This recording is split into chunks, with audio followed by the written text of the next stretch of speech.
नमस्कार प्यारे बच्चों, कैसे हैं आप सभी।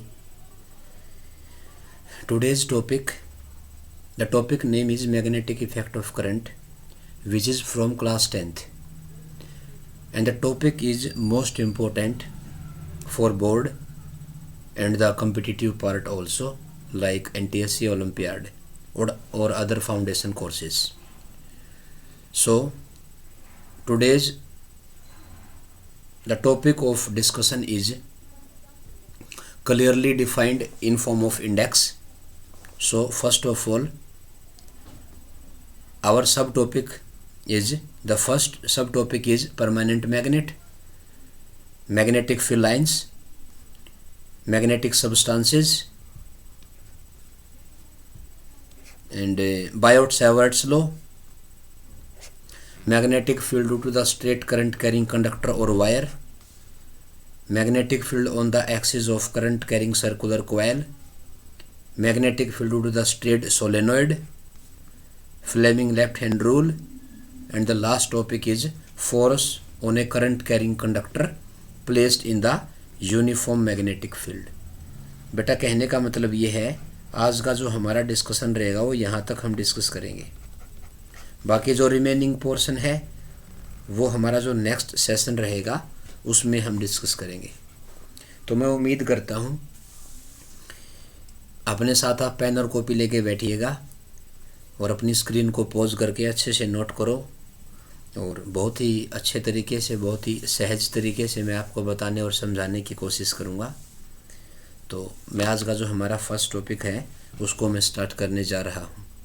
ठीक है बेटा, तो please concentrate the complete clip. बेटा सबसे पहले हमारा टॉपिक आता है permanent magnet. But permanent magnet discuss करने से पहले मैं आपको बताना चाहूँगा कि मैग्नेट होता क्या है। सबसे पहले हम बात करेंगे मैग्नेट के बारे में। मैग्नेट किसे कहते हैं, सोच के देखो एक बार, क्या आपको पता है व्हाट इज़ मैग्नेट? तो बेटा मैग्नेट को सिंपली अगर मैं डिफाइन करूं बिल्कुल सिंपल वर्ड के अंदर, so magnet is the substance which attracts iron or iron made material. Magnet वो पदार्थ होता है, वो मटेरियल, वो सब्सटेंस होता है जो लोहा और लोहे से बने हुए जितने भी ऑब्जेक्ट्स हैं उनको अपनी तरफ अट्रैक्ट करेगा। ठीक है, बेसिकली मैग्नेट को बाइफरगेट किया गया है टू कैटेगरी के अंदर। First is the natural magnet,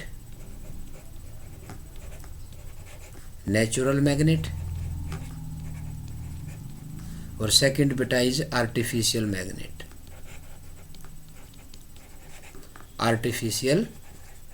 magnet. तो नेचुरल मैग्नेट की अगर मैं बात करता हूँ, नेचुरल मैग्नेट देखो इसके नाम से ही हमें पता लग रहा है, इसको नेचर ने बना रखा है बेटा। A nature made magnet is known as natural magnet. और सबसे पहला जो नेचुरल मैग्नेट था ना बेटा, जिसको हम बोलते हैं ना ओर ऑफ आयरन, Fe3O4, इसको बोलते हैं मैग्नेटाइट। ये एक बेटा एक रॉक होती है, चट्टान, एक रॉक होती है ये, जो इरेगुलर इन शेप होती है और जो फील्ड स्ट्रेंथ होता है वो बहुत कम होता है इसका। ठीक है, तो इसके क्या देखा गया कि जो ये रॉक थी ना इरेगुलर इन शेप, इसने जो आयरन मेड मटेरियल है उनको ये अपनी तरफ अट्रैक्ट करती थी। तो यहीं से मैग्नेट की डिस्कवरी स्टार्ट हुई थी बेटा। तो जो नेचुरल मैग्नेट है उसको बोलते हैं मैग्नेटाइट। क्या बोलते हैं बेटा इसको? मैग्नेटाइट। और ये ओर ऑफ आयरन होती है बेटा। ठीक है, मैग्नेटाइट, और फिर उसके बाद हेमेटाइट होता है Fe2O3। ठीक है, तो उधर हम नहीं जा रहे। And the second bifurcation of magnet is artificial magnet. देखो इसके नाम से बिल्कुल क्लियरली पता लग रहा है, आर्टिफिशियल का मतलब होता है बेटा मैन मेड मैग्नेट होते हैं। और ये बेसिकली है ना, इनकी स्ट्रेंथ इनकी रिक्वायरमेंट के हिसाब से घटाई और बढ़ाई जाती है। The strength of the artificial magnet and it is these are also known as permanent magnet. ठीक है, आर्टिफिशियल मैग्नेट हैं वो परमानेंट भी होते हैं, वो इलेक्ट्रोमैग्नेटिक भी होते हैं, टेम्परेरी जिनको बोलते हैं, ठीक है। और इनकी जो स्ट्रेंथ होती है वो इनकी रिक्वायरमेंट, इनकी एप्लीकेशन, इनके यूजेज के बेसिस पे मैनेज की जाती है। तो बेसिकली अगर मैं आपको बताऊंगा, जो आर्टिफिशियल मैग्नेट होते हैं उनको बेसिकली 3 तरीकों में बताया गया है। First is bar magnet, second is U shape या हॉर्स शू मैग्नेट भी बोलते हैं इसको, और third is the magnetic compass या मैग्नेटिक निडल के नाम से बोला जाता है। These 3 are the artificial magnet और also known as permanent magnet. अब देखो जो लिखा गया है उसको पढ़ते हैं बेटा। Magnet produced from the magnetic material, उनको बोलते हैं आर्टिफिशियल मैग्नेट। और इनकी जो वैरायटी होती है, इनके शेप और साइज होते हैं, वो इनकी एप्लीकेशन और यूजेस के बेसिस पे इनको हम मैनेज करते हैं, ठीक है ना। तो परमानेंट, अच्छा यहाँ पे एक बात यूज़ की गई है कि मैग्नेट को बनाया जाता है मैग्नेटिक मटेरियल से। तो बेटा मैं आपको बताना चाहूँगा, मैग्नेटिक प्रॉपर्टी के बेसिस पे, on the basis of magnetic property the materials can be categorise और डिवाइड इनटू 3 पार्ट्स। 3 बाइफर्गेशन है। पहला होता है, 3 तरह के होते हैं बेटा मटेरियल, मेरा कहने का मतलब ये है 3 तरह के होते हैं। पहला होता है डायामैग्नेटिक, पहला होता है डायामैग्नेटिक मटेरियल, और सेकंड होता है बेटा पैरामैग्नेटिक मटेरियल,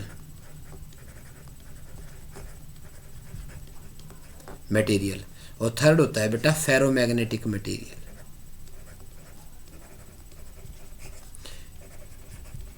फेरोमैग्नेटिक मटेरियल्स। मैं आपको एक बात यहाँ पे बताना चाहूँगा, ये जो परमानेंट मैग्नेट की यहाँ पे बात हुई है ना, permanent magnet and very strong magnet, वो बेटा फेरोमैग्नेटिक मटेरियल से मिलके बनाए जाते हैं, ठीक है ना। तो पैरामैग्नेटिक, डाया और ये इन सब्सटेंसेस को, मटेरियल को कैटेगराइज किया गया है on the behaviour of their magnetic property. Magnetic property के बिहेवियर के बेसिस पे सब्सटेंस को 3 कैटेगरी में कैटेगराइज किया गया है, ठीक है ना। तो ये बार मैग्नेट है, यू शेप मैग्नेट है, मैग्नेटिक निडल है, ठीक है बेटा। आगे बढ़ते हैं थोड़ा सा। अब हम जो बार मैग्नेट की मैंने बात की ना अभी आपके सामने, जो हमारा आर्टिफिशियल मैग्नेट होता है उसकी जो पहली कैटेगरी है उसको बोलते हैं बार मैग्नेट। तो बार मैग्नेट सबसे पहले मैं बात करता हूँ कि बार मैग्नेट, देखो ये एक ऐसे रोड शेप में होता है बेटा। ये रोड शेप के अंदर होता है। It consist 2 magnetic pole, 1 is north 1 is south. अब बात आती है सर पोल कहाँ पे होते हैं, तो बच्चे ये रटते हैं कि सर पोल एंड पे होते हैं, लेकिन मैं आपको बताना चाहूँगा बेटा, जो पोल्स होते हैं ना वो कभी भी एंड पे सिचुएट नहीं करते, वो स्लाइटली इनसाइड होते हैं। जैसे मान लो ये यहाँ पे ये साउथ पोल लिखा हुआ है बेटा, ये यहाँ पे नॉर्थ पोल लिखा हुआ है, ये एंड पे नहीं है, ये स्लाइटली इनसाइड होते हैं। और जो मिनिमम सेपरेशन होता है ना पोल के बीच में, उसको बोलते हैं बेटा इफेक्टिव लेंथ या मैग्नेटिक लेंथ। क्या बोलेंगे बेटा उसको हम, इफेक्टिव लेंथ और मैग्नेटिक लेंथ। और जो एक्चुअल लेंथ होती है ना बार मैग्नेट की, एक्चुअल लेंथ को बोलते हैं ज्योमेट्रिक लेंथ या फिजिकल लेंथ, या फिजिकल लेंथ बोलते हैं इसको। अब मैग्नेटिक लेंथ तो कम होगी ना बेटा, किसका, फिजिकल लेंथ का। तो वो रिलेशन ये होता है इनके बीच में कि जो मैग्नेटिक लेंथ होती है ना, या इफेक्टिव लेंथ बोल दो आप, वो 5/6 होती है, किसका, ज्योमेट्रिक या फिजिकल लेंथ का, ठीक है बेटा। इसको याद रखना इस रिलेशन को। और मैं बार बार एक बात पे जोर दे रहा हूँ, जो मैग्नेटिक पोल होते हैं वो कभी भी एंड पे सिचुएटेड नहीं होते, these are slightly inside the magnet. अब एक बात बताओ, जैसे देखो मैंने अब इसको सर्कल की फॉर्म में बना दिया, यू शेप मैग्नेट बना दिया। जैसे मैं अगर यहाँ पे सेमी सर्कल की बात करता हूँ आप लोगों से, तो देखो ये ऐसे ले लिया मैंने इसको, ऐसे। तो सेमी सर्कल की मैं बात कर रहा हूँ। अगर आर इसकी रेडियस है बेटा, आर अगर इसकी रेडियस है, अगर ये नॉर्थ है और ये अगर साउथ है, ठीक है, तो बताओ मिनिमम सेपरेशन कितना हो जाएगा बेटा, ये तो 2r हो जाएगा, डिस्प्लेसमेंट हो जाएगा।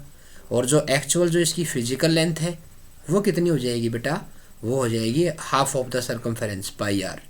ये आपको पता होना ज़रूरी है। मिनिमम सेपरेशन और मतलब मैग्नेटिक लेंथ और फिजिकल लेंथ क्या होती है ये आपको पता होना ज़रूरी है, और क्या इनके बीच में रिलेशन होता है वो भी मैंने आपको अच्छे से बता दिया है। थोड़ा आगे बढ़ते हैं बेटा। अब कुछ बार मैग्नेट की कुछ और प्रॉपर्टीज़ हैं जो ये कैरी करता है, तो मैं आपको वन बाय वन वो डिस्कस करना चाहूँगा।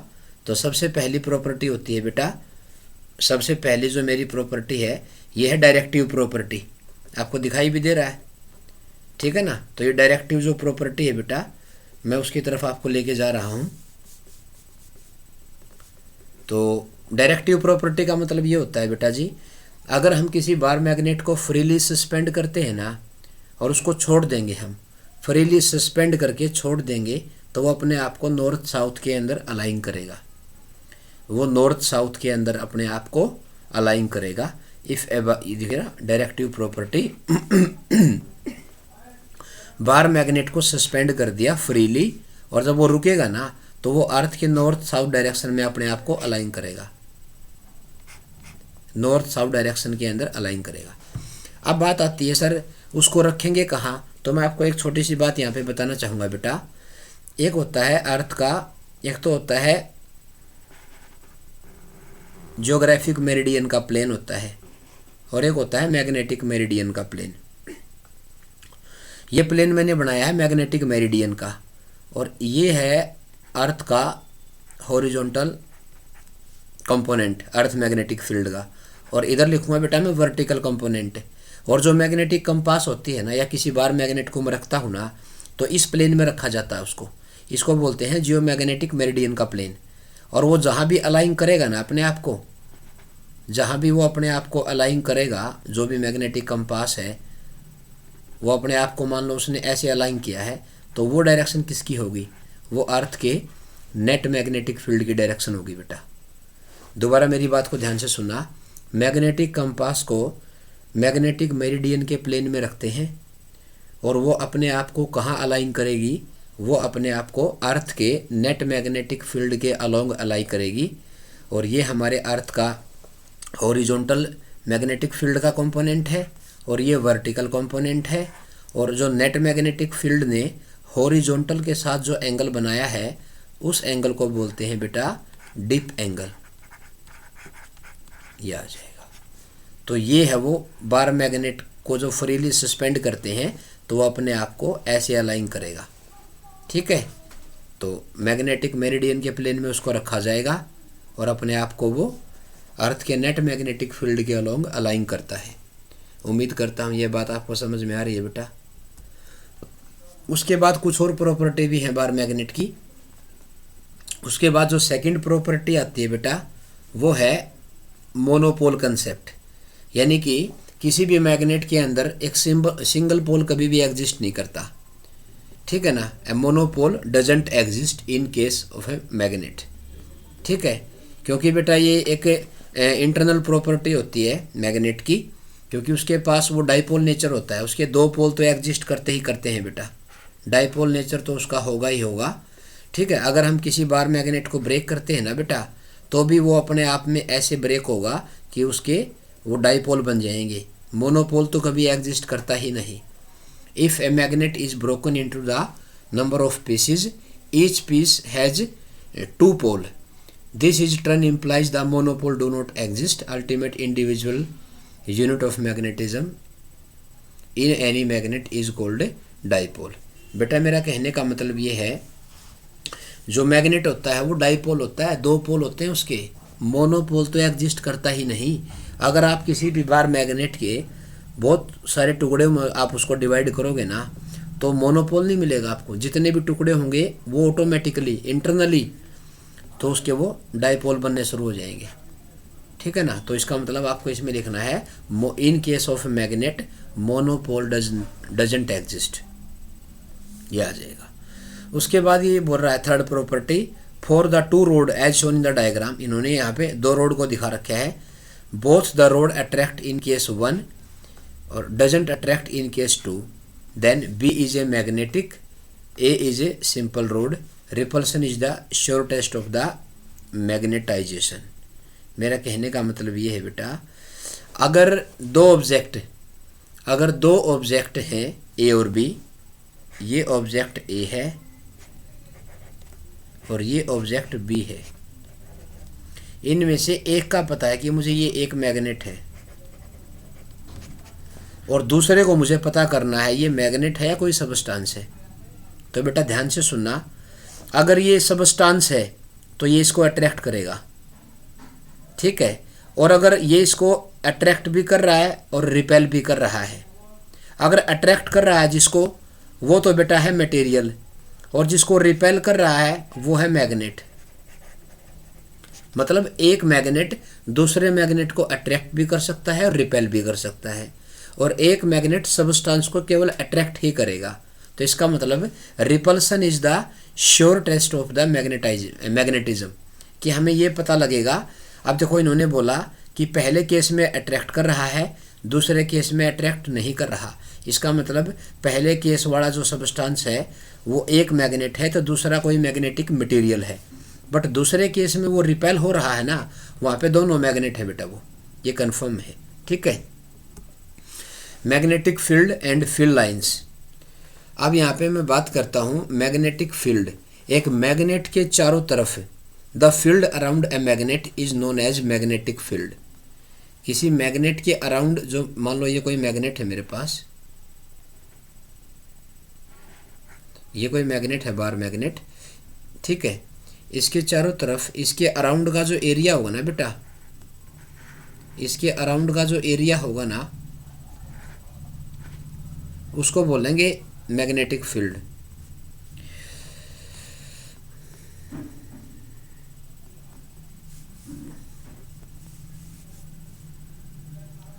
इसको बोलेंगे मैग्नेटिक फील्ड, ठीक है। The region or space around a bar magnet or a magnet is known as magnetic field. और जो फील्ड होता है ना बेटा, फील्ड होती है रियल क्वांटिटी, वो रियल होता है, बट जो फील्ड लाइन होंगी ना बेटा, वो हमारा इमेजिनेशन होगा, वो इमेजनरी होती है, वो इमेजनरी होती है बेटा। Magnetic field is a real quantity but magnetic field lines are imaginary, क्योंकि वो हम हमारी समझ के हिसाब से बनाते हैं, ठीक है। अब बात आती है सर मैग्नेटिक फील्ड लाइन कैसे बनाओगे, तो मैंने पता है क्या किया, मैंने एक बार मैग्नेट ले लिया, आपको पता है ये नॉर्थ पोल है और ये साउथ पोल है, और मैंने उसके पास किसको रख दिया, उसको मैंने मैग्नेटिक कंपास के पास रख दिया, और उस मैग्नेटिक कंपास को जब मैंने नॉर्थ पोल के पास रखा तो वो कुछ ऐसे चली जाएगी, देखो। तो इसका मतलब जो मैग्नेटिक फील्ड लाइन होती है ना बेटा, मैग्नेटिक फील्ड जो लाइन है वो अपने आप को कैसे अलाइन करती है, नॉर्थ से लेके साउथ तक, ठीक है ना। तो ये प्रैक्टिकली बताया जाता है बेटा, ये प्रैक्टिकली बताया जाता है। इसको प्रैक्टिकली देखो, ये एक एक्टिविटी भी होती है 10th क्लास में, जिसमें बच्चे ड्राइंग शीट के ऊपर इसको ट्रेस करके बताते हैं, ठीक है ना। तो ये मैग्नेटिक कंपास को बार मैग्नेट के पास उसको जब रखा जाता है तो धीरे धीरे जब उसको नॉर्थ पोल से साउथ पोल की तरफ लेके जाते हैं तो जो नॉर्थ पॉइंट होता है ना कंपास का, वो अपने आप को ऐसे अलाइन करता चला जाता है, ये आ जाएगी। तो ये डायरेक्शन होती है बेटा, ठीक है ना।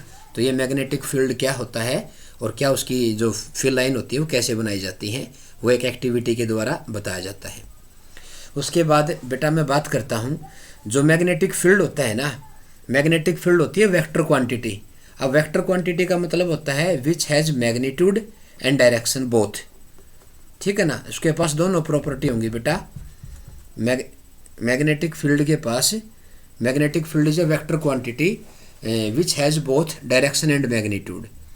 अब डायरेक्शन सर, डायरेक्शन कैसे बताओगे, तो मैं आपको बताना चाहूँगा, ये जो मेरे पास बार मैग्नेट था ना, और ये मान लो इसका नॉर्थ पोल है और ये मान लो उसका साउथ पोल है, और मैंने मैग्नेटिक कंपास को रखा था तो उसने ऐसे डायरेक्शन बनाई और ऐसे वो फील्ड लाइन आ गई ऐसे, ठीक है। एक दो और बना के देख लो आप, तो ये ऐसे आ जाएगी, ऐसे इधर बनाओगे तो बेटा ऐसे आ जाएगी वो। मेरी बात को समझने की कोशिश करना, मैं जो आपको बता रहा हूँ। तो अब मैंने क्या किया, किसी भी पॉइंट पे आपने जो टेंजेंट ड्रॉ कर दिया ना, टेंजेंट, वो आपको जो डायरेक्शन ऑफ टेंजेंट होगी ना बेटा, वो उस पॉइंट पे डायरेक्शन ऑफ मैग्नेटिक फील्ड होगा। तो ये तो उसकी डायरेक्शन होगी कि जो भी कर्व लाइन होगी ना उस पे हम टेंजेंट ड्रॉ कर देंगे, वो टेंजेंट हमें डायरेक्शन ऑफ मैग्नेटिक फील्ड बताएगा। अब देखो हर एक पॉइंट पे जो टेंजेंट है वो चेंज कर रहा है, इसका मतलब मैग्नेटिक फील्ड की डायरेक्शन भी वो क्या है, चेंज कर रही है। ठीक है बेटा, यह आ जाएगा। अब कुछ मैग्नेटिक फील्ड लाइंस जो होती हैं उनकी कुछ प्रॉपर्टी हम डिस्कस करेंगे वन बाय वन। बहुत ही कॉमन पार्ट होता है बेटा, बट सभी को पता होना बहुत ज़रूरी है। तो मैं ओरली आपको ये फटाफट बताता हूँ, एक बार ध्यान से सुनना मेरी बात को। तो जो हमारी करेक्टरिस्टिक्स है मैग्नेटिक फील्ड लाइंस की, वो पहली प्रॉपर्टी है कि जो मैग्नेटिक फील्ड लाइंस है, ये जो एनर्जी है वो बेटा नॉर्थ पोल से शुरू होती है और मर्ज करती है साउथ पोल पे। ठीक है, मतलब magnetic field lines originate from north pole and terminate at south pole. और ये मैग्नेट के अंदर भी मानी गई है, बिकॉज क्योंकि ऐसा मानते हैं magnetic field lines close loop बनाती हैं बेटा। अगर ये नॉर्थ पोल है और ये अगर साउथ पोल है, तो आउटसाइड द मैग्नेट तो कैसे है बेटा, वो आउटसाइड द मैग्नेट तो हमें नॉर्थ से साउथ है, बट अगर वो क्लोज लूप बनाती है तो इनसाइड द मैग्नेट उनकी डायरेक्शन क्या होगी, नॉर्थ से साउथ। तभी जाके क्लोज लूप फॉर्म्ड होता है बेटा, ये लिखा हुआ है यहाँ पे क्लोज कर्व। ठीक है बेटे, तो बाहर मैग्नेट में जो मैग्नेटिक फील्ड लाइंस होती हैं वो बाहर होती है नॉर्थ से साउथ और अंदर होती हैं साउथ से नॉर्थ। उसके बाद हम बात करते हैं रिलेटिव स्ट्रेंथ के बारे में। रिलेटिव स्ट्रेंथ मतलब जितनी नंबर ऑफ लाइंस। अब एक बात बताओ, जो मैग्नेटिक फील्ड लाइंस होती है ना, देखो पिछली स्लाइड में मैंने बताया था, ये रहा, सबसे ज़्यादा वो क्लोजनेस कहाँ है, जहाँ सबसे ज़्यादा मैग्नेटिक फील्ड लाइंस रहेंगी ना, तो कॉमन सी बात है वहाँ पे फील्ड भी स्ट्रॉन्ग होगा। ठीक है ना, तो लाइंस की जो क्लोजनेस होती है बेटा, वही फील्ड की स्ट्रेंथ को डिफाइन करती है। और जितनी लाइंस दूर दूर चली जाएंगी, फील्ड कोरस्पॉन्डिंगली वीक होना शुरू हो जाएगा। तो इसका मतलब जो रिलेटिव स्ट्रेंथ है बेटा of magnetic field shown in the degree of closeness, मतलब जो डिग्री ऑफ क्लोजनेस है फील्ड लाइंस की, वो फील्ड की स्ट्रेंथ को बताता है। अगर वो ज़्यादा क्लोज है तो स्ट्रॉन्ग हो जाएगा, और जो force acting on the pole of another magnet placed is greater than the field line are crowded. Magnetic field strong near the pole. मेरा कहने का मतलब ये है बेटा, मैग्नेटिक फील्ड की स्ट्रेंथ को फील्ड लाइंस के द्वारा बताया जाता है। जहाँ फील्ड लाइंस एक्सट्रीमली क्लोज होंगी वहाँ पे फील्ड की ताकत बहुत ज़्यादा होगी, और जहाँ दूर दूर चली जाएंगी वहाँ पे फील्ड कोरस्पॉन्डिंगली वीक हो जाएगा। और जो पोल स्ट्रेंथ होती है वो सबसे ज़्यादा पोल पे होती है। जो फील्ड स्ट्रेंथ होता है, स्ट्रोंगर होता है फील्ड, वो पोल पे होता है। ठीक है, उसके बाद दो मैग्नेटिक फील्ड लाइंस कभी भी आपस में इंटरसेक्ट नहीं करेंगी। अगर वो ऐसा करती हैं, देखो मान लिया जैसे बेटा ये अगर कोई बार मैग्नेट में आपको बना के दिखाऊं छोटा सा, ये है, ये नॉर्थ है, ये साउथ है, ये एन है और ये साउथ है। मान लो ये लाइन ऐसे है,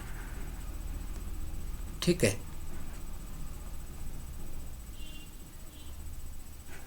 और एक लाइन मान लो इसको ऐसे कट करके चली गई यहाँ पे। तो इस पॉइंट पे देखो, ध्यान से देखो आप, एक ऐसे है और एक ऐसे है। तो बेटा यहाँ पे दो टेंजेंट ड्रॉ होंगे, एक इधर होगा, एक इधर होगा। अब ये भी डायरेक्शन को बता रहा है, ये भी डायरेक्शन को बता रहा है। जैसे आपको बताया गया है कि आप क्या करोगे, किसी भी पॉइंट पे कर्व्ड लाइन पे आप क्या ड्रॉ करोगे, टेंजेंट। डायरेक्शन ऑफ टेंजेंट आपको मैग्नेटिक फील्ड की डायरेक्शन बताता है। लेकिन यहाँ पे तो बेटा दो आगे ना, तो एक पॉइंट पे दो डायरेक्शन तो पॉसिबल है ही नहीं ना। इसका मतलब दो मैग्नेटिक फील्ड लाइंस कभी भी आपस में इंटरसेक्ट नहीं करती, क्योंकि ये कॉन्ट्राडिक्शन है, ये पॉसिबल नहीं होगा। उसके बाद जब मैग्नेटिक कंपास को different part of a magnetic line में रखा जाता है, तो वो अपने आप को किधर रखेगी, वो टेंजेंट के अलोंग रखेगी बेटा। मतलब किसी बार मैग्नेट के फील्ड में अगर मैं किसको रखूँगा, किसी मैग्नेटिक कंपास को, तो वो कैसे रखेगी, वो अपने आप को टेंजेंट के अलोंग रखेगी, क्योंकि वही डायरेक्शन ऑफ मैग्नेटिक फील्ड होती है। उसके बाद एक दो पॉइंट मैं आपको बताना चाहूँगा अपनी तरफ से। क्या है कि जो मैग्नेटिक फील्ड लाइन्स है ना, स्ट्रेंथ जो होती है फील्ड की, वो number of field lines, number of magnetic field lines directly proportional होती हैं बेटा पोल स्ट्रेंथ पे। पोल अगर ज़्यादा है, पोल की स्ट्रेंथ अगर ज़्यादा है, तो उसमें से नंबर ऑफ फील्ड लाइन भी बहुत ज़्यादा निकलेंगी बेटा, ये आ जाएगी। ठीक है, तो ये कुछ कॉमन प्रॉपर्टी थी, और उम्मीद करूँगा कि आपको समझ में आ गई। उसके बाद आता है बेटा हमारा एक अब हम थोड़ा सा नेक्स्ट फेज में एंटर कर रहे हैं। जो नेक्स्ट टॉपिक है मेरा, उसको बोलूँगा मैं बायोट-सैवर्ट्स लॉ। ये पता नहीं यार, इसमें पेन टैबलेट में कोई दिक्कत हो रखी है, ये काम ही नहीं कर रहा, बीच बीच में रुक जाता है। तो बेटा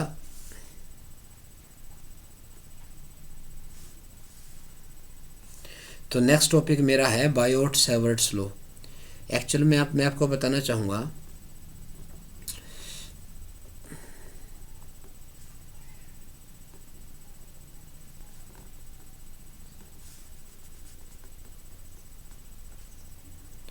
बेटा, मैं नेक्स्ट स्लाइड लेके आ रहा हूँ इसको लेके, क्योंकि ये बहुत लेंथी हो जाएगा, क्योंकि ये काम भी नहीं कर रहा प्रॉपर। तो मैं नेक्स्ट स्लाइड में जो नेक्स्ट स्लाइड होगी मेरी, मैं इस बायोट सेवर्ट्स लॉ को डिस्कस करूँगा आपसे, ठीक है। ओके बेटा, थैंक यू।